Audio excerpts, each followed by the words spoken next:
পরদিন সকালবেলা যখন জুনচিলোর ঘুম ভেঙে যায় তখন ও সোয়ালির মুখে হাত বোলাতে লাগে এবং ওকে একটা কিস করে ওখান থেকে চলে যায়। যখন ও রুমে আসে তখন দঙিন ওকে জিজ্ঞেস করে, যেহেতু আপনারা গতকাল একসঙ্গে টাইম স্পেন্ড করেছেন, সো আমার মনে হয় আপনার কন্ট্রাসেপটিভ পিল খাওয়া উচিত, তা না হলে আপনি গর্ভবতীও হয়ে যেতে পারেন। কিন্তু যেহেতু সোয়ানলি আপনার জন্য এরকম কোনো পিল পাঠায়নি, তার মানে সে নিশ্চয়ই চায় আপনি তার সন্তান ক্যারি করেন এবং আপনার সঙ্গে সে সংসার করতে চায়। মাইলেডি, আপনি কি সত্যিই চান এরকম একটা মুহূর্তে গর্ভবতী হতে? ঠিক তখনই চুনচিল ওকে বলে, তুমি আমার জন্য গিয়ে একটা মেডিসিন বানিয়ে আনো। এদিকে সোয়ালের মনের ভিতরে প্রজাপতি উড়ছিল, ওর ভীষণই ভালো লাগছিল। ও নিজেকে এটাতে ডিটারমাইন করিয়েই নিয়েছে যে ও জুনচিলোর সঙ্গেই পুরোটা সময় কাটাবে। এদিকে আমরা দঙিনকে দেখতে পাই যে কন্ট্রাসেপটিভ পিল বানাতে এসেছিল, আর দূর থেকে এই দৃশ্য যিশু দেখতে পাই, মানে শিমোর বোন, ওর সঙ্গে একটা সার্ভেন্টও ছিল। এবার দঙিন যখন এই ওষুধটা বানাচ্ছিল ওর একটা ইনগ্রিডিয়েন্টস কম পড়ে যায়, তাই দঙিন ওই ইনগ্রিডিয়েন্টসটা আনার জন্য ঔষধটা মাঝপথে বানাতে বানাতেই চলে যায়, যেটা যিশু দেখতে পায় এবং যিশু এই সুযোগটাকেই কাজে লাগায়। যিশু তো আর জানে না ওখানে কি ওষুধ তৈরি হচ্ছে, কিন্তু যখন ও গিয়ে ওই ঔষধের সমস্ত ইনগ্রিডিয়েন্টস দেখে তখন ও বুঝতে পারে এখানে কন্ট্রাসেপটিভ পিল তৈরি হচ্ছে। তাই ও বলে, যেহেতু ওরা এই ওষুধটা বানাচ্ছে সেহেতু আমরা কেন নয় এর ভিতরে একটু বিষ মিশিয়ে দিই। আর দূর থেকে এই দৃশ্যটা দেখে ফেলেছিল লুচি। এরপরে লুচি দেখতে পায় দঙিন আরো একটা ইনগ্রেডিয়েন্টস নিয়ে এখানে আসছে। ও তখন দঙিনের কাছে জিজ্ঞেস করে কি ওষুধ বানাচ্ছে, কিন্তু দঙিন ওকে বলে না কি ওষুধ বানানো হচ্ছে। তবে এদিকে লুচি লক্ষ্য রাখে, যখন দঙিন ঔষধটা বানিয়ে নিয়ে চলে যায় তখনও কেটলিতে অনেকগুলো ঔষধ পড়েছিল, আর লুচি এসে পুরো কেটলি ধরেই সেটা সোয়ানলির কাছে নিয়ে আসে। এদিকে দঙিন 1 কাপ ওষুধ নিয়ে এসেছিল চুনচিলোর জন্য। দঙিন বলে, আপনি এখনো ভেবে চিন্তে সিদ্ধান্ত নিন, এটা আপনার জীবন, তাই আপনাকেই ভাবতে হবে। আপনি দেখুন আসলেই ওই বাচ্চাটা রাখতে চান নাকি চান না। এদিকে সোয়ানলি একটা ডক্টর ডেকে পাঠিয়েছিল। ওখানে যে ওষুধটা বানানো হয়েছিল তার ইনগ্রেডিয়েন্ট চেক করে ওই ডক্টর বলে এটা একটা কন্ট্রাসেপটিভ পিল তৈরি করা হয়েছে, কিন্তু সবই ঠিক আছে, তবে এর ভিতরে এরকম একটা ইনগ্রেডিয়েন্টস মেশানো হয়েছে যেটা খুবই ক্ষতিকারক।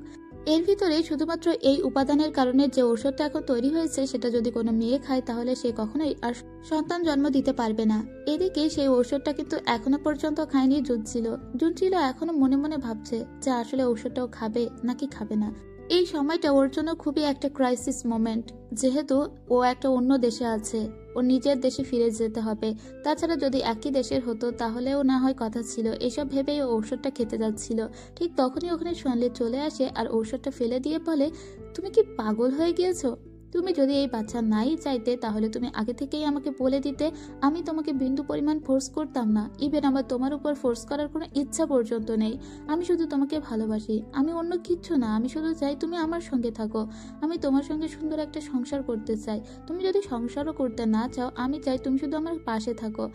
তখন জুনচিলো বলে, এই সন্তানটা নেওয়ার জন্য আমি এখনো রেডি নই। সোয়ালি বলে, কিন্তু সেটা তুমি আমাকে বলতে পারতে, আমি তো তোমার উপর জোর করে কিচ্ছু চাপিয়ে দিই নাই।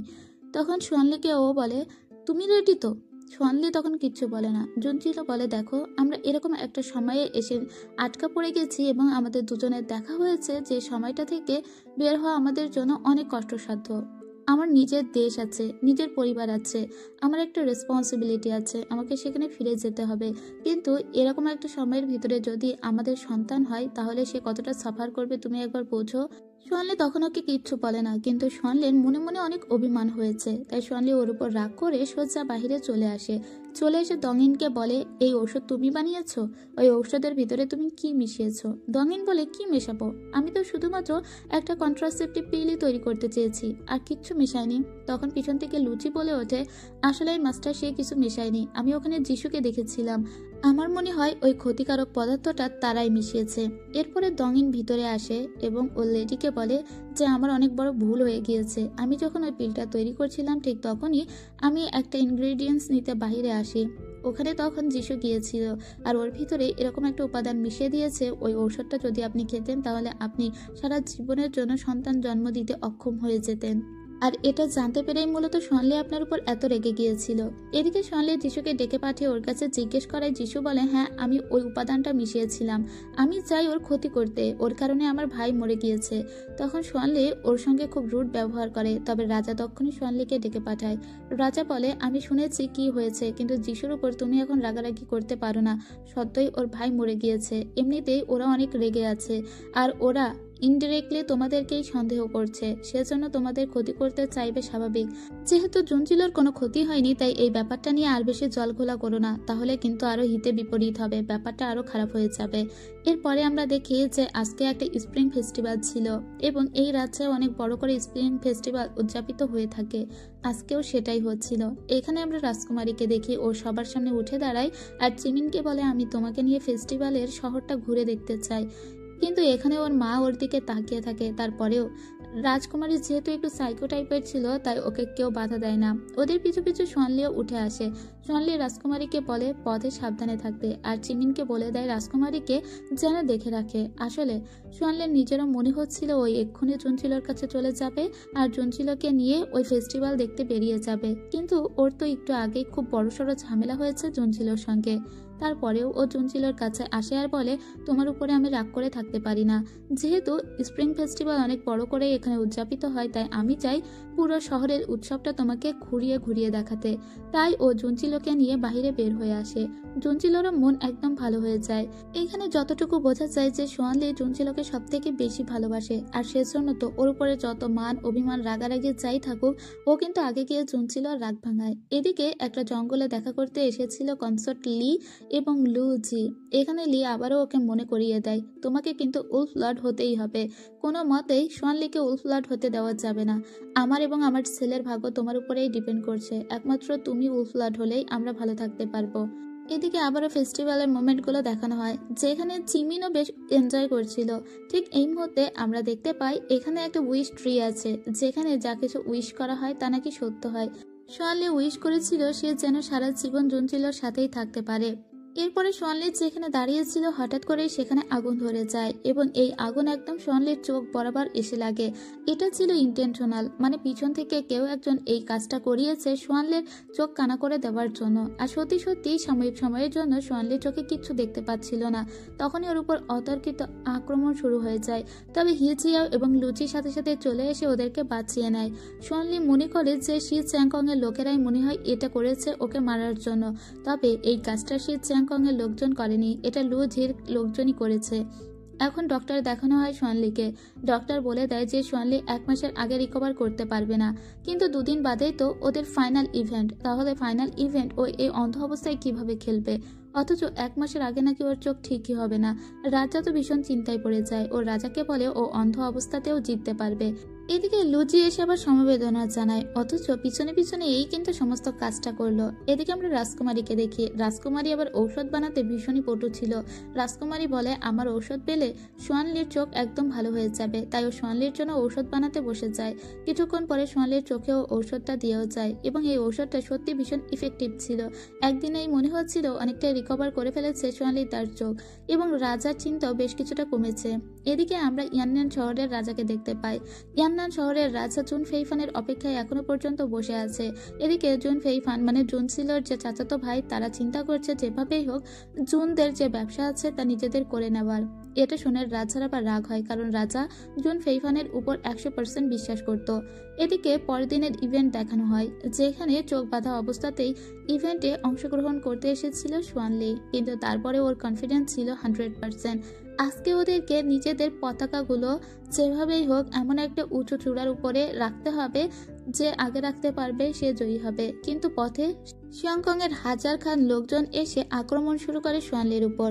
এখানে আমরা দেখতে পাই যে ছদ্মবেশে এসে হাজির হয়েছে জুনচিলো। জুনচিলো মূলত সোয়ানলির পাশাপাশি থাকার জন্যই এই ছদ্মবেশ নিয়েছে। আর জুনচিলো যেহেতু অনেক বুদ্ধিমতী ছিল, তাই ও নিজের কাছে এরকম কিছু জিনিসপত্র রাখে যেগুলো দিয়ে ওরা নিজেদেরকে সেভ করে নেয়। তো এখান থেকে পালাতে হবে। লু বলে, তোমরা যাও, তোমরা পাহাড়ের চূড়ার দিকে যেতে লাগো, আর আমি এদিকে শিয়াংকংকে কিভাবে আটকাতে হয় সেটা দেখছি।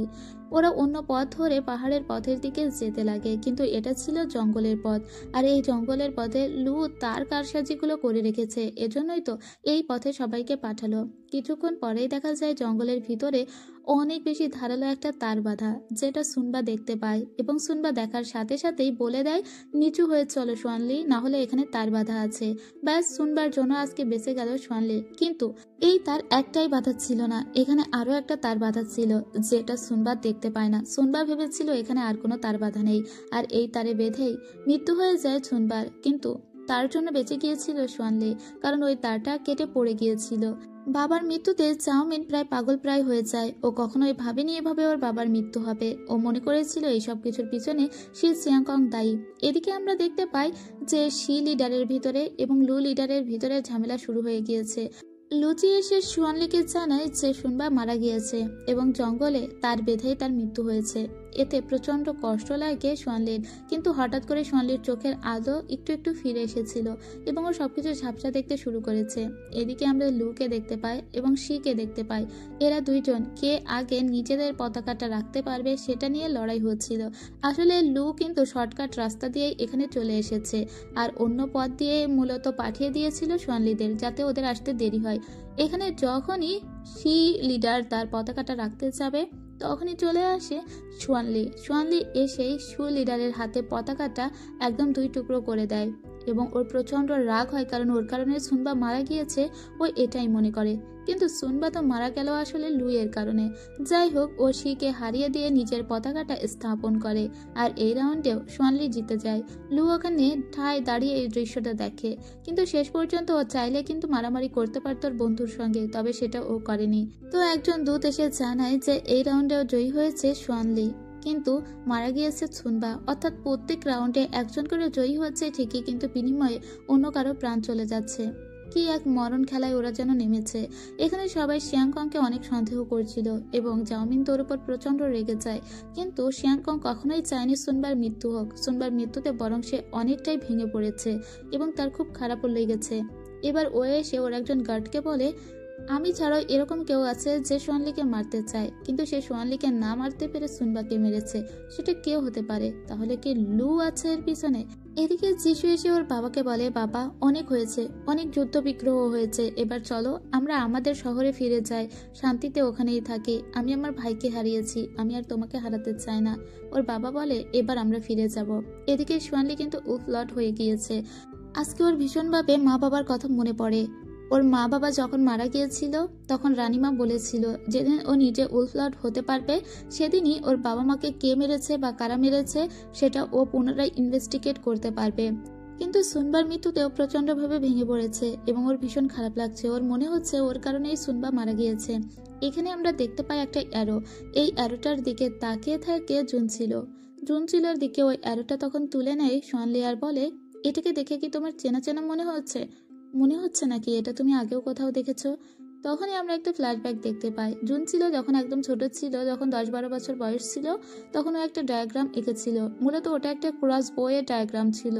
ওটা ছিল অনেক ইউনিক একটা আবিষ্কার, কিন্তু তখন জুন পরিবারের টাকার অনেক অভাব ছিল এবং তাদের সম্পত্তিগুলো নিলামে উঠে গিয়েছিল। সেজন্য নিজের পরিবার বাঁচাতে ওর বাবা ওই ডায়াগ্রামটা বিক্রি করে দিয়েছিল। কিন্তু জুন ছিল এটা বুঝতে পারে না ওই ডায়াগ্রামের এই অ্যারোটাই এখানে কিভাবে এলো, মানে বেইসুয়ান রাজ্যে কিভাবে আসতে পারে। তাই ও বলে, না এই অ্যারোটা আমি চিনি না, কারণ ওর নিজেকেও এই ব্যাপারে ইনভেস্টিগেট করতে হবে। এদিকে আমরা লুকে দেখতে পাই, ওর সঙ্গে দংইন দেখা করতে এসেছিল। দংইনকে লু বলে যে তোমার সাহস হয় কি করে, তুমি 2 বার ওখানে কাঁটা তার ফিট করে দেখেছিলে।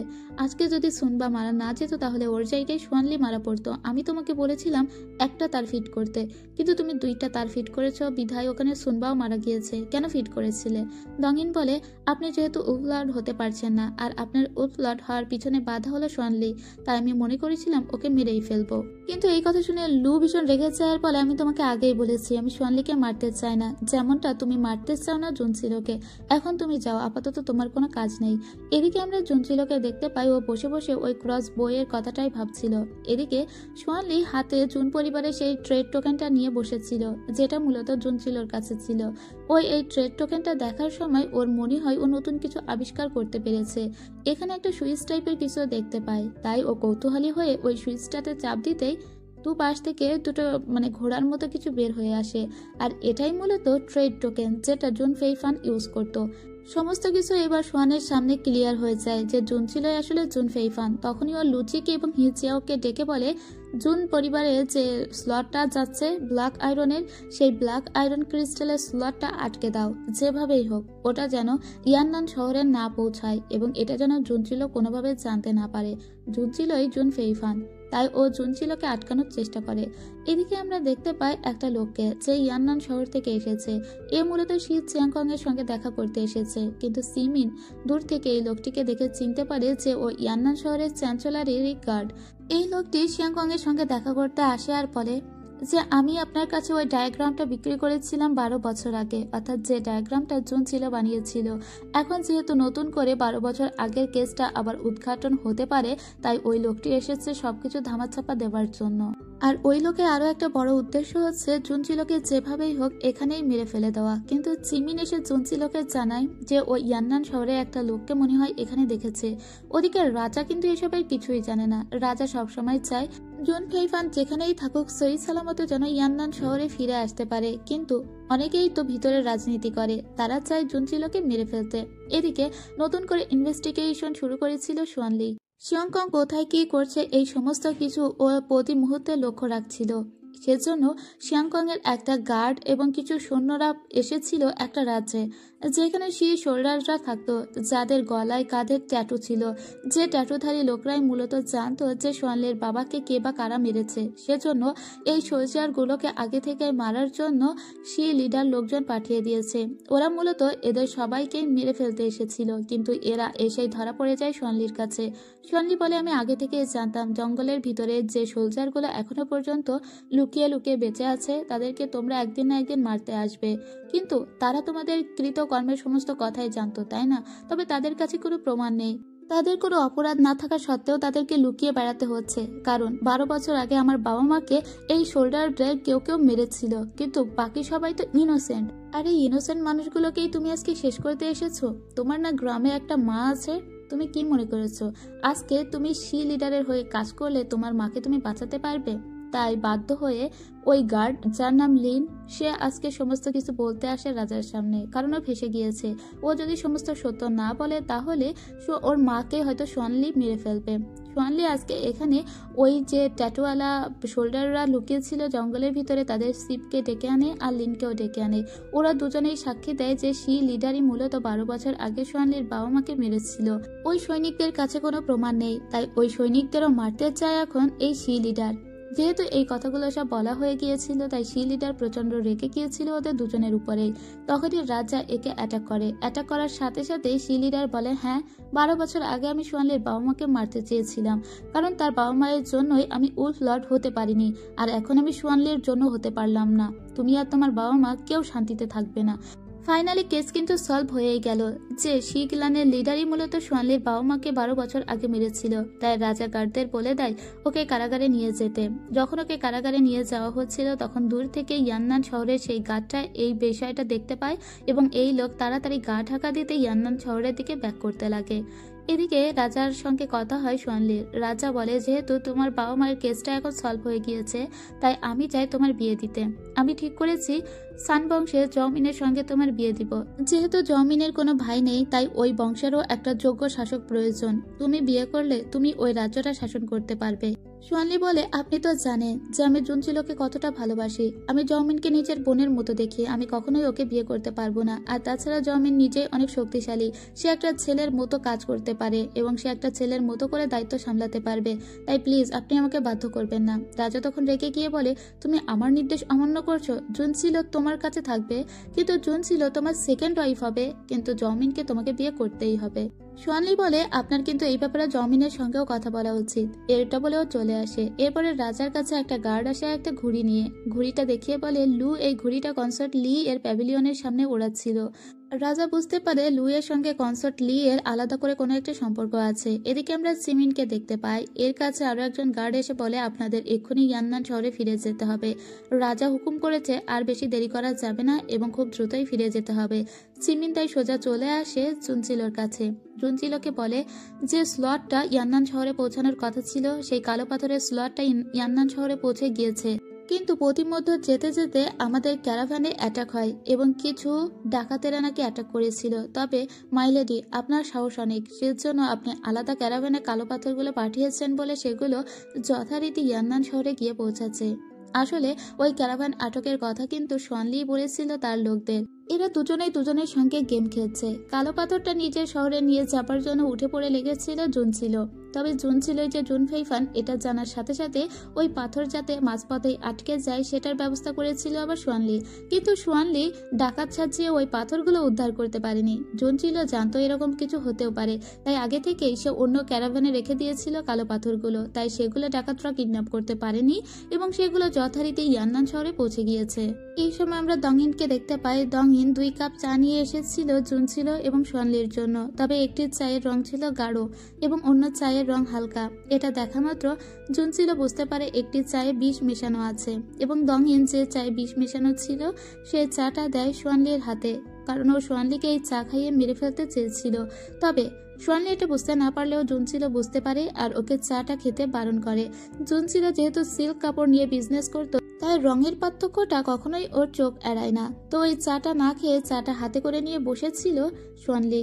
আর একটু বাজিয়ে দেখার জন্য জুন ছিল বলে, সোয়ানলি আমার এই চাটা বড্ড বেশি গরম, এই চাটা তুমি নাও আর তোমার চাটা আমাকে দাও। এরপরে ওই চাটা ফু দিতে লাগে জুন ছিল এবং যখনই ওটা খেতে যাবে তখনই দংইন ওর হাত থেকে চাটা ফেলে দেয় আর বলে, আপনি এটা খাবেন না। তখন জুন ছিল ওকে বলে, কেন এরকম করলে? দংইন সাথে সাথে ওর হাতে থাকা একটা ছুরি বের করে, যেটা দিয়ে ও আবারও আঘাত করতে চাইছিল সোয়ানলিকে। সাথে সাথে সোয়ানলির লোকেরা ওকে এসে অ্যাটাক করে আর ওকে কারাগারে নিয়ে যায়। জুন ছিল তখন মনে মনে বলে, এ নিশ্চয়ই কারোর হয়ে কাজ করে আর সেই মূলত ক্ষতি চাই সোয়ানলির। ওকে বারবার জিজ্ঞেস করা হয়, কিন্তু দংইন ওর মাস্টারের ব্যাপারে একটা কথা বলে না। দংইনের জন্য কিছু খাবার নিয়ে এসেছিল জুন ছিল দংইনকে বলে, তুমি কেবল আমাকেই ভালোবাসো, এজন্য আমাকে মারতে চাওনি, কিন্তু সোয়ানলিকে কেন মারতে চেয়েছিলে? সে তো তোমার কোনো ক্ষতি করেনি। দংইন তখন বলে, আমার মাস্টার আমার জীবন বাঁচিয়েছিল, তাই সে যেটা চায় সেটা হাসিল করে দেওয়াই আমার কাজ। তবে আমি বলতে পারবো না সেই লোকটাকে, সে লোকটা তো আসলে লু। এরপরে আমরা দেখতে পাই শিয়াংকং এর সঙ্গে দেখা করতে এসেছিল সোয়ানলি ওকে জিজ্ঞেস করে, 12 বছর আগে ঠিক কি হয়েছিল আমাকে বলো। তখন শিয়াংকং বলে, 12 বছর আগে তোমার বাবা বিভিন্ন মিলিটারি জিনিসপত্র তারপরে স্মাগলিং এর জিনিসপত্র অনুসন্ধান করত। যখনই কোনো গাড়ি বা ক্যারাভান নিয়ে কেউ যেত সেগুলোকে আগে পরীক্ষা নিরীক্ষা করে তারপরে শহরের ভিতরে ঢোকানো হতো। তো ইয়ান্নান শহর থেকে তেমনই একবার আমরা মিলিটারি অস্ত্র স্মাগলিং করছিলাম, সেটা তোমার বাবার হাতে ধরা পড়ে যায়। সেজন্যই তোমার বাবা আমাদের কাছে মারা গিয়েছিল। কিন্তু তোমাকে এটাও মনে রাখতে হবে, ইয়ান্নান শহর থেকে যে জিনিসগুলো আমরা স্মাগলিং করেছিলাম তার ভিতরে জুন ফেইফানের বানানো 3 ক্রস বোটাও কিন্তু ছিল, আর সেটা দ্বারাই তোমার বাবার মৃত্যু হয়। তবে সোয়ানলি, আমি যতদূর বুঝলাম শুধু আমিই না, বরং অন্য কেউ তোমার ক্ষতি চাই, আর এই অন্য কেউটাকে সেটা তোমাকেই খুঁজে বের করতে হবে। তো সোয়ানলি একটুখানির জন্য হলেও হয়তো সন্দেহ করেছিল জুনচিলোকে।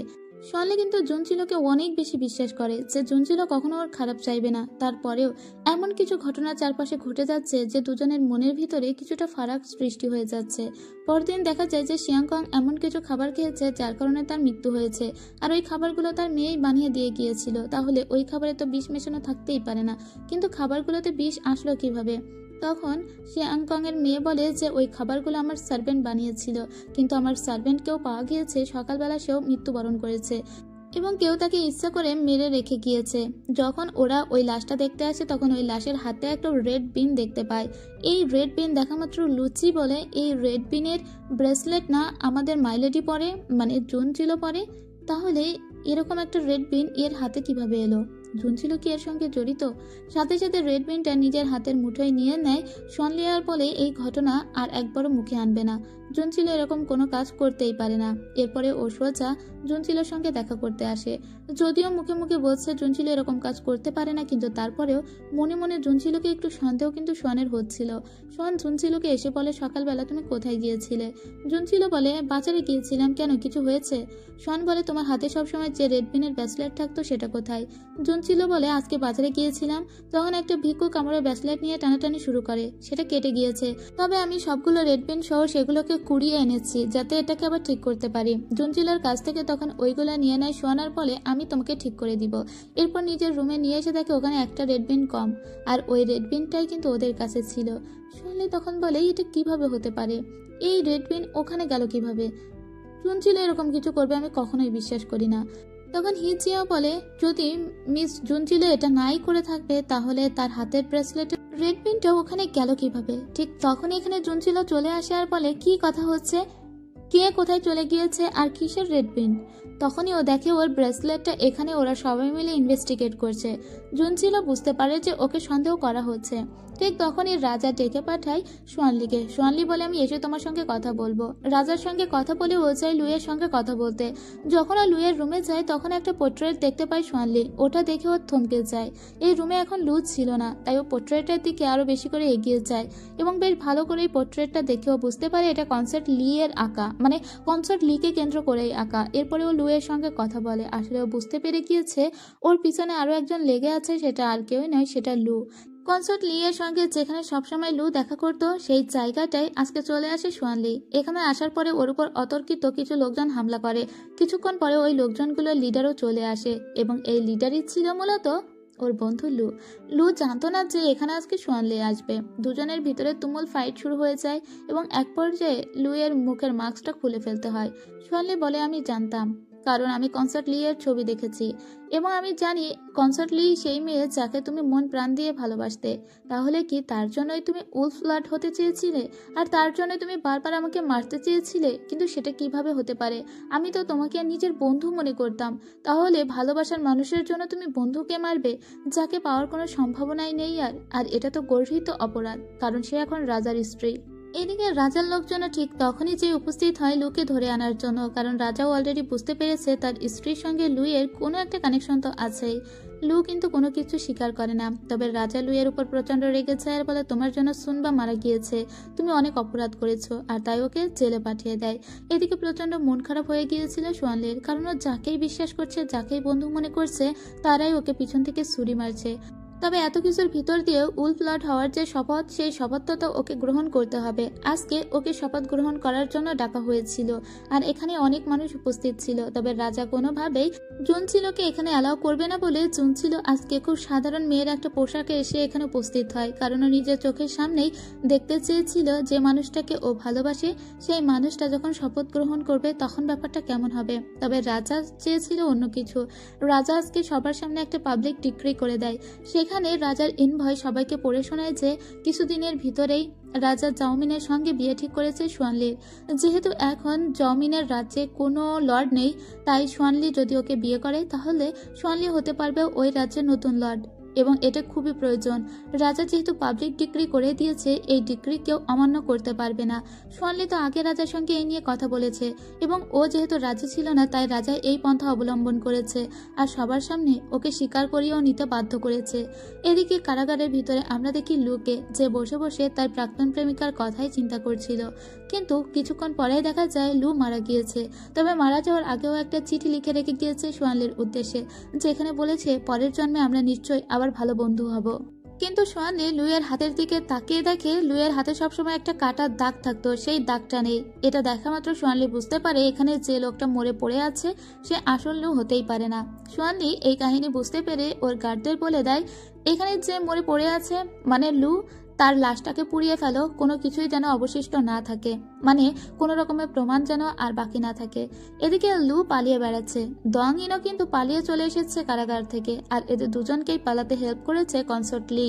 কনসার্ট লি জানে ওর জীবন তো শেষ হয়েই গিয়েছে আর ওর সাথে সাথে লুইয়ের জীবনটাও শেষ হয়ে যাবে, তাই লুইয়ের মতো দেখতে একটা লোককে ও জোগাড় করেছে যে কিছুদিনের ভিতরেই মারা যাবে, কারণ সে মরণ ব্যাধিতে আক্রান্ত। তাই লুইয়ের জায়গায় সেই লোকটিকে রেখে গিয়েছে আর লুকে পালাতে হেল্প করেছে। এদিকে লুচি সোয়ানলির রুমে আসে। ঠিক সেই সময়ই সোয়ানলির উদ্দেশ্যে কেউ একটা চিঠি দিয়ে যায়, যে চিঠিটা লুচি খুলে পড়ে তো অবাক হয়ে যায়। সেখানে লেখা ছিল যে জুন পরিবারের সমস্ত মেম্বার্সদের নাকি রাজা মেরে ফেলেছে, যেটা জুনচিলোও শুনতে পায়। জুনচিলো এই চিঠি দেখা মাত্র পাগল হয়ে যায় ইয়াননান শহরে ফিরে যাবার জন্য, কিন্তু রাজার গার্ডেরা তাকে আটকে রেখেছে, কারণ জুনচিলোকে নিয়ে এখন অনেক জল্পনা কল্পনা সৃষ্টি হয়েছে এবং রাজা জুনচিলোকে এত সহজে ছাড়বে না। জিমিন চেয়েছিল জুনচিলোকে এখান থেকে নিয়ে পালাতে, কিন্তু ততক্ষণে সোয়ানলি এখানে চলে আসে আর বলে, তুমি কি পাগল হয়ে গিয়েছো? তুমি এভাবে কেন পালাচ্ছ? রাজার লোকেরা তো তোমাকে এখন ছাড়বে না। তখনও কাঁদতে কাঁদতে বলে, আমার পরিবারের সবাইকে ইয়াননান শহরের রাজা মেরে ফেলেছে, এরপরেও কি তুমি আমাকে এখানে আটকে রাখতে চাও? সোয়ানলি, এবার আমাকে যেতে দাও এবং আমাকে কোনোভাবেই হোক এখান থেকে বের করার ব্যবস্থা করো। এটা বলে ও প্রচন্ড কাঁদতে লাগে। সোয়ানলি বাইরে এসে ওর গার্ডের কাছ থেকে জানতে পারে যে আসলে ইয়াননান শহরের রাজা নাকি ওর পরিবারের সবাইকেই মেরে ফেলেছে। তখন ও ভাবে ইয়াননান শহরের রাজা এতটা ক্রুয়েল, সেটা তো ভাবতেই পারিনি। এদিকে জাওমিনের কাছে ওর মা শোনে যে ও সত্যি সত্যি এই বিয়েতে রাজি কিনা। যদি ও রাজি না থাকে তাহলে ওর মা রাজার সঙ্গে কথা বলবে, কিন্তু জাওমিন বলে আগামীকালই আমাদের বিয়ে এবং আমি আর সোয়ান মিলে একটা আলাদা চিন্তা ভাবনা করেছি, আমরা নিশ্চয়ই ওই জায়গায় জুনচিলোকে বসিয়ে দিব। আসলে জুনচিলোকে আমি নিজের বোনের মতো দেখি, তাই আমি চাই না যে আমার বোন যাকে ভালোবাসে তাকে আমি বিয়ে করব। ঠিক তখনই আমরা দঙিনকে দেখি, ও জুনচিলোকে উদ্ধার করে নিয়ে যেতে এসেছে। ও একটা জায়গায় আগুন ধরানোর নাটক করলে সবাই ওদিকে ছুট দেয় আর ও জুনচিলোকে নিয়ে বেরিয়ে পড়ে। এদিকে সোহালি চলে এসেছিল জমিনদের বাড়িতে বিয়ে করার জন্য। যদিও ওদের হাতে একটা প্ল্যান আছে, সমস্ত রিচুয়াল শুরু করার আগেই ওরা কন্যা বদল করে দিবে। মূলত এখানে প্ল্যানটা ছিল এটা যে বিয়ের সমস্ত কৃতকার্য যখন শুরু হবে তখনই জমিন হঠাৎ করে অসুস্থ হওয়ার ভান করবে এবং ওর রেস্ট নিতে যখন রুমে যাবে ঠিক সেই মুহূর্তে বউ বদল করে দেওয়া হবে এবং জমিনের জায়গায় জুনচিলোকে বসানো হবে। তবে জুনচিলোর অলরেডি মন ভেঙে গিয়েছে। জুনচিলো কিন্তু এই প্ল্যানের কথা কিচ্ছু জানে না। একদিকে নিজের ভালোবাসার মানুষের বিয়ে হয়ে যাচ্ছে অন্য কারোর, আর অন্যদিকে নিজের পরিবারের সবাই মারা গিয়েছে। জুনচিলো আছে এখন মহা এক ক্রাইসিসে। এজন্য ওর মনে হয়েছে যে এখান থেকে পালিয়ে যাওয়াটাই বোধহয় উত্তম হবে। এদিকে বিয়ের মাঝখানে হঠাৎ করে জমিন অসুস্থ হওয়ার ভান করে। তখনই লুচি এসে সোয়ানলিকে জানায় যে জুনচিলো মনে হয় পালিয়েছে। আমরা জানি না, কিন্তু তার রুমে যে যখন তাকে এই প্ল্যানের কথা বলবো তখন তাকে রুমে দেখতে পেলাম না। এটা শোনার সাথে সাথে সোয়ানলি এই শহরের সমস্ত গেটের দরজা বন্ধ করে দেয়, কারণ ও জানে আজকে যেভাবেই হোক হয়তো পালানোর চেষ্টা করবে জুনচিলো। তাই ও আগে থেকে এই দরজাগুলো বন্ধ করে দিয়েছিল যাতে জুনচিলো পালাতে না পারে, কারণ ও জুনচিলোকে এরকম বিপদের মুখে ছেড়ে দিতে পারবে না। জুনচিলো দেখতে পায় ওকে পাগলের মতো খুঁজছে সব জায়গায় সোয়ানলি, কিন্তু জুনচিলো ডিটারমাইন্ড যে ও আর কোনো মতেই সোয়ানলির সামনে যাবে না, সোয়ানলির কাছে ধরা দিবে না। ওকে যেভাবেই হোক ইয়ান্নান শহরে ফিরে যেতে হবে। তাছাড়া সোয়ানলির অন্য কারোর সঙ্গে বিয়ে হয়ে যাচ্ছে, এই ব্যাপারটাই ওকে সব থেকে বেশি যন্ত্রণা দিচ্ছিল। যখনও পালানোর কোনো পথ পায় না তখন ও একটা পাহাড়ের উপরে এসে দাঁড়ায়। সোয়ানলির দেওয়া প্রমিসের কথা ভাবতে থাকে। সোয়ানলি বলেছিল সে কখনো তাকে ছেড়ে যাবে না, কিন্তু তারপরেও আজকে ভাগ্য তাদের কোথায় এনে ফেলেছে। তখনও চিন্তা করতে লাগে যে ও আর বেঁচে থাকবে না এবং পাহাড়ের উপর থেকে ঝাঁপ দিবে। কিন্তু সোয়ানলি ওকে খুঁজতে খুঁজতে অলরেডি চলে এসেছে আর জুনচিলোকে বারবার বলে তুমি ভুল করো না, আমি কিন্তু জমিনকে বিয়ে করতে যাইনি। জুনচিলো কাঁদতে থাকে আর বলতে থাকে আমার পুরো পরিবার শেষ হয়ে গিয়েছে। ইয়ান্নান শহর থেকে বেইসওয়ান রাজ্যে আসা আমার সব থেকে ভুল হয়েছিল। তোমার সঙ্গে দেখা হওয়াটা আমার ভুল ছিল, তাই কখনোই আর আমাদের দেখা হবে না। এটা বলে ও পাহাড়ের একদম কিনারে চলে যায় এবং লাফিয়ে পড়ে। সোয়ানলি ও জুনচিলো পিছু পিছু ঝাঁপিয়ে পড়েছিল, কিন্তু উপর থেকে লুচি এবং হিজিয়াও দুজনে মিলে ওর হাতটা টেনে ধরেছিল। সেজন্য সোয়ানলি আর নিচে পড়তে পারে না। সোয়ানলি তখন চিৎকার করে চিলো চিলো বলে ডাকতে লাগে এবং ও প্রচুর কষ্ট পেয়েছিল, তা ওর কান্নাতেই বোঝা যাচ্ছিল। ও কোনো মতে এভাবে চোখের সামনে চিলোকে মরতে দেখতে পারে না, তাই ও বারবার পাগলের মতো হাউমাউ করে কাঁদছিল। বিরহে কাতর হয়ে সোয়ানলি অজ্ঞান হয়ে গিয়েছিল। ওকে যখন বাসায় নিয়ে আসা হয় তখনও পর্যন্ত ওর কোনো সেন্স ছিল না। যখন জমিন এসে জানতে পারে পাহাড়ের চূড়া থেকে ঝাঁপ দিয়েছে জুনচিলো তখন ওর প্রচন্ড কষ্ট লাগে এবং এই সংবাদে অলরেডি রটে গিয়েছে যে জুনচিলো পাহাড় থেকে ঝাঁপিয়ে মারাও গিয়েছে। রাজা যখন এই কথা জানতে পারে তখন রাজা সাময়িক সময়ের জন্য ওদের দুইজনের বিয়েটা পোস্টপোন করে দেয় এবং বলে যে পরবর্তীতে বিয়েটা সম্পন্ন হবে। এদিকে ঘুমের ভিতরে জুনচিলোর কথা মনে করে ঘুম ভেঙে যায় সোয়ানলির। সোয়ানলি তখন লুচিকে জিজ্ঞেস করলে লুচি বলে জুনচিলো মারা গিয়েছে আর আপনাকে এই সত্যটা মেনে নিতে হবে। কিন্তু সোয়ানলি তখনই জুনচিলোকে খোঁজার জন্য বাহিরে বের হতে যাবে তখন দেখে রাজার সৈন্যরা চারিদিক থেকে ওকে আটকে রেখেছে। ও তখন বারবার জুনচিলোর কথাই ভাবতে লাগে। এখনো পর্যন্ত জুনচিলোর সঙ্গে ওর যত স্মৃতি জমা হয়েছে তার সব ভাবতে লাগে। এদিকে দঙিন ধরা পড়ে গিয়েছিল। লুচি ওকে সোজা নিয়ে সোয়ানলির কাছে আসে। দঙিনও কিন্তু জানে না যে জুনচিলো পাহাড় থেকে ঝাঁপিয়ে মারা গিয়েছে। দঙিনের কাছে খুব শান্তভাবে জিজ্ঞেস করে সোয়ানলি যে তোমার মেয়ে চিলো এখন কোথায় আছে? নিশ্চয়ই ওকে পালাতে তুমিই হেল্প করেছিলে, তার মানে পাহাড়ের উপর থেকে যে ও ঝাঁপ দিয়েছে সেটা মনে হয় তোমাদের প্ল্যানেরই অংশ ছিল। নিশ্চয়ই ওর কোনো ব্যাকআপ প্ল্যান ছিল। অবশ্যই জুনচিলো বেঁচে আছে, তাই না? কিন্তু দঙিন বলে সে পাহাড় থেকে ঝাঁপ দিয়েছে, আমাদের প্ল্যানের ভিতরে এই কথাটা তো ছিল না। পাহাড় থেকে সে কেন ঝাঁপ দিবে? তখন ও জানতে পারে যে জুনচিলো পাহাড় থেকে ঝাঁপিয়ে মারা গিয়েছে। ও সোয়ানলির কাছে বারবার সরি বলে আর বলে আমি যদি সত্যিই জানতাম সে পাহাড় থেকে ঝাঁপ দেবে তাহলে কখনোই তাকে এখান থেকে নিয়ে পালিয়ে যেতাম না। যাই হোক, জমিনকে এবং সোয়ানলিকে রাজা ডেকে পাঠিয়েছিল। ওরা দুজনেই রাজার কাছে বলে যে বিয়েটা পোস্টপন হয়ে আছে ওই বিয়েটা ওরা করতে চায় না। রাজাকে বলে বিয়েটা ক্যান্সেল করে দিতে। রাজা কোনো মতে রাজি হচ্ছিল না, কিন্তু এরা দুজনেই চাপ দিলে রাজা রাজি হয়ে যায় আর ওদের বিয়ে ক্যান্সেল করে দেয়। এদিকে আমরা অন্য একটি ছোট্ট শহর দেখতে পাই যেখানে মূলত জিমিন জুনচিলোকে উদ্ধার করে নিয়ে চলে এসেছিল। এখানে এখনো পর্যন্ত জুনচিলো সেন্সলেস অবস্থায় পড়েছিল। তখন একজন ডক্টর ডাকা হয়। ডক্টর জিমিনকে জানায় সে কিছুক্ষণ বিশ্রাম নিলে ঠিক হয়ে যাবে এবং সে গর্ভবতী। তার গর্ভে 1 মাসের একটা সন্তান আছে। যখন জুনচিলোর জ্ঞান ফিরে আসে তখন জিমিন ওকে জিজ্ঞেস করলে জুনচিলো ওকে বলে, তুমি তো সবটাই জানো, তাই তুমি আপাতত এই নিউজটাকে গোপন রাখো, কারণ আমরা যখন ইয়াংনানে ফিরে যাব তখন ইয়াংনানের রাজা যদি এই কথা জানতে পারে তাহলে সে আমাকে বিশ্বাসঘাতক মনে করবে। এরপরে ওরা চলে আসে ইয়াংনানে। ও জুন ম্যানশনে চলে আসে। এখানে এসে দেখে ওর ফ্যামিলির কেউ নেই। তারপরে ও রাজার সঙ্গে দেখা করতে আসে। রাজাকে ও এসে বলে, আমি আপনার কাছে সবসময় লয়াল ছিলাম, আমি কখনোই ইয়ান্নান শহরকে ডুবাতে চাইনি। তাছাড়া আমি জুন ফাইফান সেজে এজন্য ছিলাম যাতে মানুষ আমাকে গণ্য করে, তবে এখন থেকে আমি জুনচিলো সেজেই থাকতে চাই, কারণ সেটাই আমার আসল পরিচয়। রাজা বলে, আমি অনেক আগে থেকেই জানি যে তুমি একটা মেয়ে, কিন্তু তুমি ছেলে সেজে থাকতে, তবে তাতে আমার বিজনেসের লাভই হয়েছে, তাই সেটা নিয়ে আমি তোমাকে কিচ্ছু বলবো না। তুমি ছেলে হও অথবা মেয়ে হও সেটাতে কোনো তফাৎ নেই, তুমি মেয়ে হলেও যা, ছেলে হলেও তাই। কিন্তু আমি তোমার থেকে এটা আশা করিনি যে তুমি এতদিন বেইসুয়ান রাজ্যে আটকা পড়ে যাবে। বুদ্ধি করে তোমার ফ্যামিলির খবর তোমাকে দিয়েছিলাম যে তোমার পুরো পরিবারকে আমি মেরে দিয়েছি, সেজন্য বোধহয় তুমি তাড়াহুড়ো করে চলে এসেছো, কিন্তু তোমার পুরো পরিবারকে আমি মারিনি। তবে তুমি যতক্ষণ আমার কাছে লয়াল আছো ততক্ষণ তারা ভালো থাকবে। 3 দিনের ভিতরেই তোমাকে একটা ক্রস বো তৈরি করতে হবে, তবেই তোমার পরিবারকে আমি ছেড়ে দিব। ও ভিতরে আসে ওর বাবা এবং ওর বোনেদের সঙ্গে দেখা করতে। এসে দেখে ওর বাবার পা ভেঙে দিয়েছে। ওর বাবা মনে করে এই পা বেইসুয়ানের উলফ লর্ডই ভেঙে দিয়েছে, মানে সোয়ানলি, কারণ মেয়েকে খুঁজতে সে বেইসুয়ান রাজ্যে গিয়েছিল। সেখানে যাওয়ার পরে তার উপর অতর্কিত হামলা হয়, তারপরে তাকে ভীষণ বিধ্বস্ত অবস্থায় ফিরিয়ে নিয়ে আসা হয়। তারপর থেকেই তার পা ভেঙে গিয়েছে, কিন্তু এটা তো সোয়ানলি করেনি, বরং করেছে তার চাচা এবং তার চাচাতো ভাই। জুনচিলো ওর বাবা এবং বোনেদের বলে, আমার জন্য তোমাদের অনেক কিছু সইতে হয়েছে, আমাকে 3টা দিন মাত্র সময় দাও। এরপরে আমরা ওর চাচা চাচাতো ভাইকে দেখতে পাই। ওর চাচাতো ভাইয়ের কাছে একজন এসে বলে জুনচিলো নামে কেউ ফিরে এসেছে, জুন ফেইফান নাকি মারা গিয়েছে। এরা তখন বলে, আমি আগেই সন্দেহ করেছিলাম যে জুন ফেইফানই আসলে জুনচিলো আসলে একজন মেয়ে। ঠিক আছে, চলো দেখা যাক সে কোন রূপে ফিরে এসেছে। তারপরে ওরা আসে সোজা জুন ম্যানশনে। এখানে এসে দেখতে পায় জুনচিলোকে দেখা মাত্রই ওর চাচাতো ভাই ওকে টিস করতে শুরু করে আর বলে, তুমি এতদিন ছেলে সেজেছিলে, রাজা এই কথা জানতে পারলে তোমাকে মেরে ফেলবে। তখনও বলে, আমি রাজাকে জানিয়ে এসেছি, আর তোমাদের সাথে আমার এখন ফালতু টাইম নষ্ট করার মতো সময় নেই। এরপরে এসে ও ক্রসবো তৈরি করতে শুরু করে। 3টা দিন কেটে যায় এবং সর্বশেষ ও ক্রসবোটা সুন্দর করে তৈরি করেও ফেলেছে। এদিকে আমরা সোয়ানলিকে দেখতে পাই যে প্রচন্ড মন খারাপ করে বসেছিল এবং কারোর সাথেও কথা পর্যন্ত বলে না, আর নিজের রুম থেকে বেরো পর্যন্ত হয় না। ও সবসময় শুধু এটাই ভাবে ওর চোখের সামনে থেকে কিভাবে জুনচিলো ঝাঁপিয়ে পড়লো এবং ঝাঁপিয়ে পড়ে ওর চোখের সামনেই মারা গেল।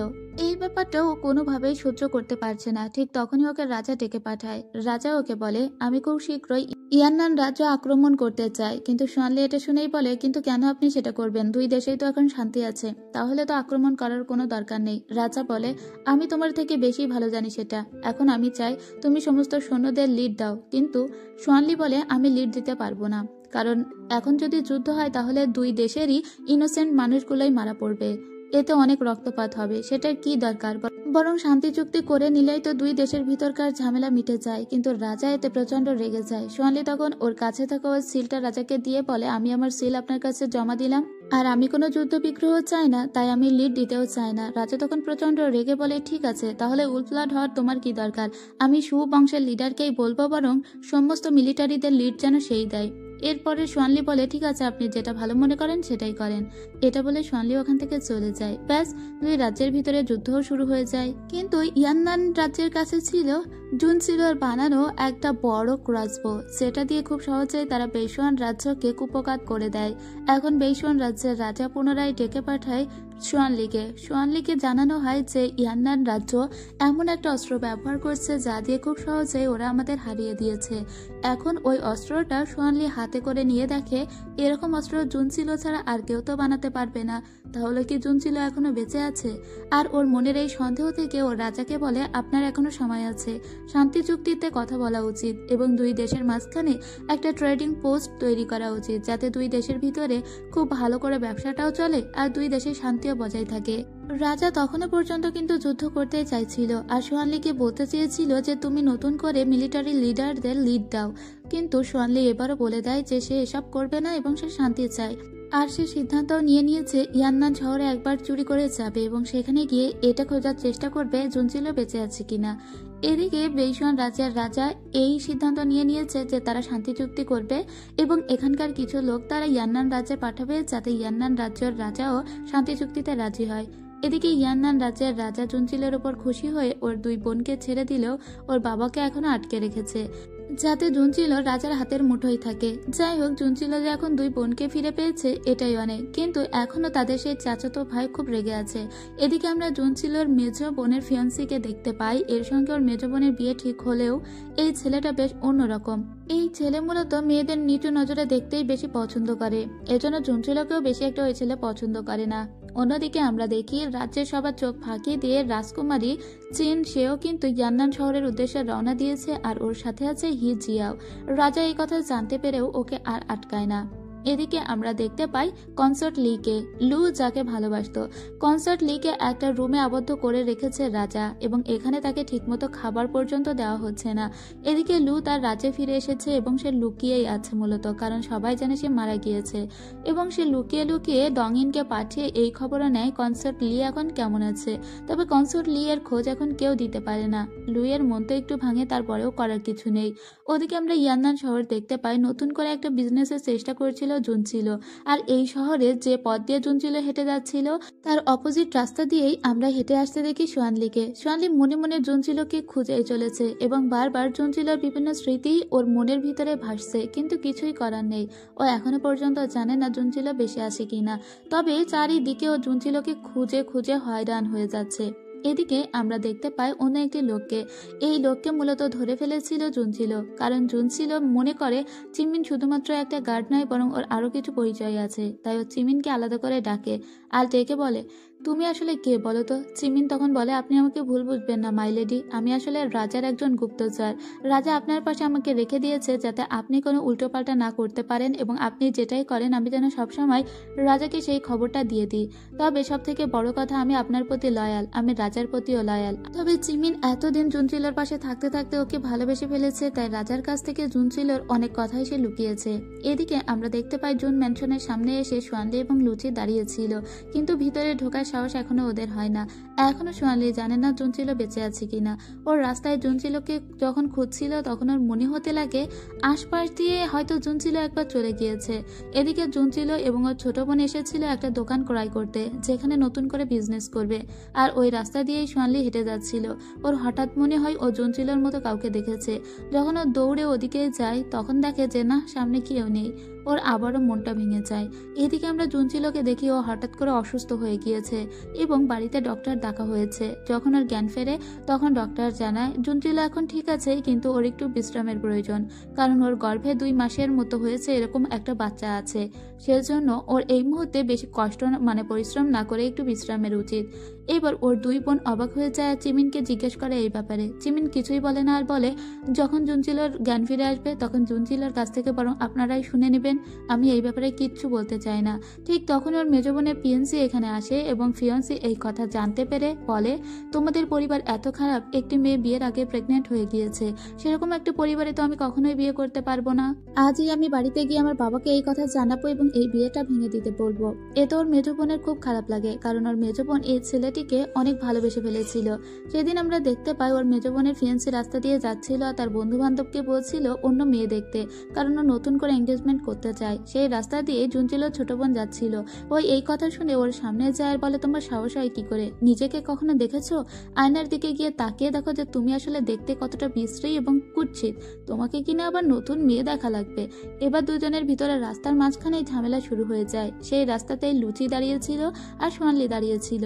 এখানে দেখা যায় যে দুজনের ভিতরে ঝগড়া হচ্ছে এবং এই ঝগড়ায় জুনচিলো ছোট বোনই জিতে যাচ্ছে। আর দূর থেকে এই দৃশ্য সোয়ানলি এবং লুচি দাঁড়িয়ে দাঁড়িয়ে দেখে। হঠাৎ করে জুনচিলো ছোট বোনকে দেখে লুচির মনে পড়ে এই মেয়েকে সে আগেও কোথাও একটা দেখেছে। হ্যাঁ, ও যখন জুন ফেইফানের খোঁজ নিতে এসেছিল তখন এরকম একটা পোর্ট্রেটই তো সে একে নিয়ে গিয়েছিল সোয়ানলির জন্য। আসলে মাঝখানে যে জুনচিলোর ছোট বোনই জুন ফেইফান সেজে কয়েকদিন বিজনেস সামলেছিল, এটা হলো সেই মেয়ে। লুচি তখন মনে মনে বলে, মেয়েটাকে আমাকে একটু ফলো করতে হবে। এরপরে লুচি ওকে ফলো করতে লাগে, কিন্তু জুনচিলো ছোট বোন খুব সহজেই লুচিকে ধরে ফেলে আর ওকে স্কাউন্ডাল বলে তোমাকে মেরে পা ভেঙে দিবা আমার পিছু পিছু ঘুরলে। লুচি বলে এই মেয়েটি আসলে কে হতে পারে। তবে সোয়ানলি ওকে ফলো করে জানতে পারে যে ও আসলে জুনচিলোর ছোট বোনই। তখনই সোয়ানলির মনে মনে সন্দেহ হয় যে জুনচিলো হয়তোবা বেঁচে আছে। এবার রাত্রেবেলা জুনচিলো যখন ঘুমাচ্ছিল তখন সোয়ানলি চুপি চুপি জুনচিলো যেই রুমে ঘুমাচ্ছে তার আশেপাশে এসে ঘুরতে লাগে এবং ও ভিতরে দেখতে পায় একটি মেয়ে ঘুমাচ্ছে। ও সাহস করে ভিতরে ঢুকে দেখে এটা জুনচিলো। তখন সোয়ানলি যে পৃথিবী ফিরে পেয়েছে তার মুখের দিকে তাকালেই আমরা বুঝতে পারি ও একই সঙ্গে কাঁদছিল এবং ভীষণ খুশিও হচ্ছিল। জুনচিলোকে যখনই ও টাচ করতে যাবে তখনই জুনচিলো ওর দিকে একটা তলোয়ার ধরে আর দেখতে পায় যে এটা সোয়ানলি। সোয়ানলিকে ও বলে, তুমি এখানে কিভাবে এসেছো আর এখানে কি করছো? ও জুনচিলোর দিকে তাকিয়ে বলে, তুমি বেঁচে আছো এবং এই খবরটা তুমি কি ভেবেছিলে সারা জীবন আমার থেকে লুকিয়ে রাখতে পারবে? জুনচিলো বলে, কিন্তু আমাদের ভিতরে যা সম্পর্ক ছিল তার সমস্তই শেষ হয়ে গিয়েছে। তখন সোয়ানলি বলে, কিন্তু আমি তো জমিনকে বিয়ে করিনি, আমি সেদিন তোমাকে বিয়ে করতে চেয়েছিলাম, এখন আমি তোমাকে নিয়ে যাব। ঠিক তখনই ওখানে চিমিন আসে আর বলে, তোমার সাহস তো কম না, তুমি এখানে চলে এসেছো এবং আমার লেডিকে আবারও বিরক্ত করছো। তখন জুনচিলো খুব খারাপ ব্যবহার করে সোয়ানলির সঙ্গে আর ওকে এখান থেকে চলে যেতে বলে। সোয়ানলি চলে এসে লুচিকে সব জানায় আর লুচিকে বলে জুনচিলোর উপর নজর রাখতে। লুচি জুনচিলোর উপর নজর রেখে এটা জানতে পারে জুনচিলোর যত ব্যবসা ছিল তার সব চাচাতো ভাই কেড়ে নিয়েছে আর জুনচিলো এখন ছোট্ট একটা ব্যবসা দাঁড় করানোর জন্য অনেক কাঠখড় পড়েছে। লুচি যখন এই কথা জানতে পারে লুচি বলে, আমাদেরকে এখানে আরো কিছুদিন থেকে যেতে হবে। আর সোয়ানলিও তো এটাই চায়, যদিও জুনচিলো ওকে অনেক দূরে দূরে সরিয়ে দিচ্ছে। এরপরে লুচি আসে ওর সেই চাচাতো ভাইয়ের খোঁজে। ও চাচাতো ভাইকে খুঁজেও পায় আর তারপরে উদুম কেলানি দেয়। ওর চাচাতো ভাই তো মার খেয়ে কাঁদতে লাগে, কিন্তু লুচিকে তখন পুলিশ ধরে নিয়ে যায়। এই কথা আবার সোয়ানলি জানতে পেরে সোজা জুনচিলোর কাছে চলে আসে আর বলে, লুচিকে পুলিশ ধরে নিয়ে গিয়েছে, তাই ওকে ছাড়ানোর প্লিজ ব্যবস্থা করো। তখন জুনচিলো বলে, ঠিক আছে, শেষবারের মতো এই উপকার আমি তোমাকে করব, কিন্তু তুমি এখান থেকে চলে যাবে, আমাকে কথা দাও। এরপরে ওর ছোট বোনকে বলে লুচিকে ছাড়িয়ে নিয়ে আসার ব্যবস্থা করতে। এদিকে রাজা জুনচিলোর বাবাকে ছেড়ে দিয়েছে, কিন্তু বিনিময়ে রাজা জুনচিলোর বাবাকে এটাও বলেছে যে রাজা চাই চিমিন এবং জুনচিলোর বিয়েটা খুব দ্রুতই দিয়ে দিতে। এ ব্যাপারে জুনচিলোর বাবার কিছু বলার আছে কিনা। তো জুনচিলোর বাবা আর কি বা বলবে, ওর বাবা রাজি হয়ে যায় এবং দ্রুতই ওদের বিয়ের বন্দোবস্ত করতে বলে। এদিকে আমরা দেখতে পাই জুনচিলোর ছোট বোন এসেছিল লুচিকে ছাড়িয়ে নিয়ে যাওয়ার জন্য। এখানে এসে ও যখন দেখে সেই ছেলেটা যে ওকে সেদিন ফলো করছিল, তখন ও বলে, আচ্ছা, তো তোমাকে একটু শাস্তি দিতে হবে। তোমাকে আমি চাইলে এক্ষুনি ছাড়িয়ে নিয়ে যেতে পারি, কিন্তু না, এখানে তোমাকে 3 দিন ওয়েট করতে হবে আর তারপরে এসে আমি তোমাকে ছাড়িয়ে নিয়ে যাব। তবে 3 দিন পরে তুমি কোথায় যাবে কি হবে জানি না, কিন্তু আমাদের কাজের জন্য একটি লোক প্রয়োজন। তুমি যদি চাও আমাদের জুন ম্যানশনে কাজ করতে পারো, যদি ভালো কাজ করতে চাও আর কি। তো ওই ছেলেটি মানে লুচি বলে, ঠিক আছে, কাজ তো আমি করবই, যদি ওখানে আমি কাজ করতে পারি তবেই না জুনচিলো কখন কোথায় কি করছে সেই সবের খোঁজ রাখতে পারবো। তো ছোট বোন চলে যাওয়ার পরে লুচির সঙ্গে সোয়ালি দেখা করতে আসে আর বলে, তোমাকে কবে ছাড়িয়ে দেবে বলেছে? লুচি বলে 3 দিন পরেই ছাড়িয়ে দেবে, কিন্তু ও ছোট বোন আমাকে একটা কাজও দিয়েছে, তো আমি ভেবেছি কাজটা করব। তাহলে ওখানে আমি থাকলে আমি জুনচিলো কোথায় কি করছে সেই খবরও আপনাকে পাই টু পাই দিতে পারবো, সেটাই ভালো হবে না? তখন সোয়ানলি বলে, ঠিক আছে, তাহলে আমরা বেশ কিছুদিন আবারও এই ইয়ান্নান শহরে থেকে যাওয়ারই বন্দোবস্ত করছি। এদিকে জুনচিলো তার কাজের জন্য কোনো অর্ডার পাচ্ছিল না। হঠাৎ করেই সে শুনতে পায় 1.5 লাখ সিল্কের কেউ একজন অর্ডার দিয়েছে এবং সেটা শিশাঙ্গের কোনো একজন মার্চেন্টই দিয়েছে। তাই জুনচিলো ওই অর্ডারটা নিয়ে ডিল কনফার্ম করার জন্য এসেছিল শিশাঙ্গের সেই বিজনেসম্যানের সঙ্গে দেখা করতে। তবে সেটা আর কেউই ছিল না, এটা ছিল সোয়ানলি। যখন ও এখানে সে সোয়ানলিকে দেখে তখনই ও বলে, আমি জানি তুমি এরকমটা করেছিলে। সোয়ানলি তখন বলে, আমরা তো এখন বিজনেস নিয়ে কথা বলছি, তো তুমি যদি চাও আমি তোমার সঙ্গে দারুণ করে বিজনেসটা করতে পারি। আর জুনচিলোরও এখন অর্ডারের প্রয়োজন ছিল, তাই জুনচিলো দেখে শুধু শুধু ঝামেলা না বাড়িয়ে বরং এর সঙ্গে ডিলটা করেই নিবে। এদিকে আমরা সেই লোকটিকে দেখতে পাই যে সি লিডারের সঙ্গে কাজ করত। সে মূলত এখানকার চ্যান্সেলরের হয়ে কাজ করে, আর এই চ্যান্সেলর কখনোই চায় না জুনচিলো ভালো কিছু করুক আর রাজাকে হেল্প করুক। তাই এই চ্যান্সেলরই কিন্তু মূলত ঠিক করেছে জুনচিলোর ওই চাচাতো ভাইকে জুনচিলোর ব্যবসায় যাতে ভাটা পড়ে। কিন্তু এর চাচাতো ভাই আর কাজ করে উঠতে পারছে না দেখেই চ্যান্সেলর এর ভাইয়ের সঙ্গে সমস্ত ডিল ক্যান্সেল করে দেয়। আর এতে কিন্তু আকারে লসটা হলো তার এই চাচাতো ভাইয়েরই। এদিকে জুনচিলোর সঙ্গে যে চিমিনের বিয়ে ঠিক হয়েছে এটা জানতে পেরে যায় সোয়ানলি। এতে প্রচন্ড রেগে গিয়েছিল সোয়ানলি আর বলে, তুমি সত্যি কি চিমিনকে বিয়ে করবে? আমি তো বলেছি আমি জমিনকে বিয়ে করিনি, তারপরেও কেন তুমি চিমিনকে বিয়ে করতে চাও? কিন্তু ও আবারও সোয়ানলির সঙ্গে খুব খারাপ ব্যবহার করে আর বলে, তুমি এখান থেকে এখনই বেশুয়ান রাজ্যে চলে যাও। এটা বলে ওখান থেকে চলে আসে। এবার বাড়ি এসে দেখে ওর বাবাকে ছাড়িয়ে নিয়ে আসা হয়েছে এবং ওর বাবাকে ছাড়িয়ে দেওয়া হয়েছে শুধু চিমিনের সঙ্গে ওর বিয়ে হবে এজন্যই। এদিকে চুনছিল আর কি করবে, নিজের পরিবারকে বাঁচাতে, তাই ও চিমিনের সঙ্গে বিয়ে করতে রাজি হয়ে যায়। কিন্তু যখনই ও বিয়ের কাপড় চোপড় পরবে তখন ওর বারবার সোনালির কথা মনে পড়ে। আর মনে পড়ে সোনালি বলেছিল যে চুনছিলই সোনালির একমাত্র ওয়াইফ। ঠিক তখনই দেখা যায় ওর রুমে চুরি করে আবারও সোনালি ঢুকে গিয়েছে আর ও এসে আবারও বলে, তুমি একবার ভেবে দেখো ছিল, আমি তোমাকে আমার নিজের থেকেও ভালোবাসি আর আমি জানি তুমিও আমাকে ভালোবাসো, তাহলে এই বিয়েটা তুমি কেন করছো? চিলো তখন বলে, তুমি চলে যাও, একটু পরেই আমাকে বিয়ে করতে আসবে চিমিন, তাই আমাকে রেডি হতে হবে। এরপরে ও রেডি হওয়ার জন্য ওর জামা কাপড়গুলো নিয়ে চলে যায় আর পিছনে চুপচাপ দাঁড়িয়ে থাকে সোয়ানলি। এদিকে চিমিন বিয়ে করতে এসেছিল আর চিমিনের মনে তো প্রজাপতি উঠছিল, কারণ চিমিন তো জুনচিলোকে ভীষণ পছন্দ করে আর জুনচিলোর সঙ্গে বিয়েটা তো ও সবসময় চাইতো। তো যথারীতি খুব স্মুথলি এই বিয়েটা হয়ে যায়, কিন্তু এত দ্রুত এত সুন্দর করে বিয়েটা হচ্ছে, নিশ্চয়ই এর ভিতরে কোনো একটা ঝামেলা তো আছে। রাত্রেবেলা যখন বউয়ের মুখটা দেখতে যাবে চিমিন তখনই দেখে, আরে এটা তো প্রিন্সেস সিং, কিন্তু প্রিন্সেস সিং এখানে কিভাবে?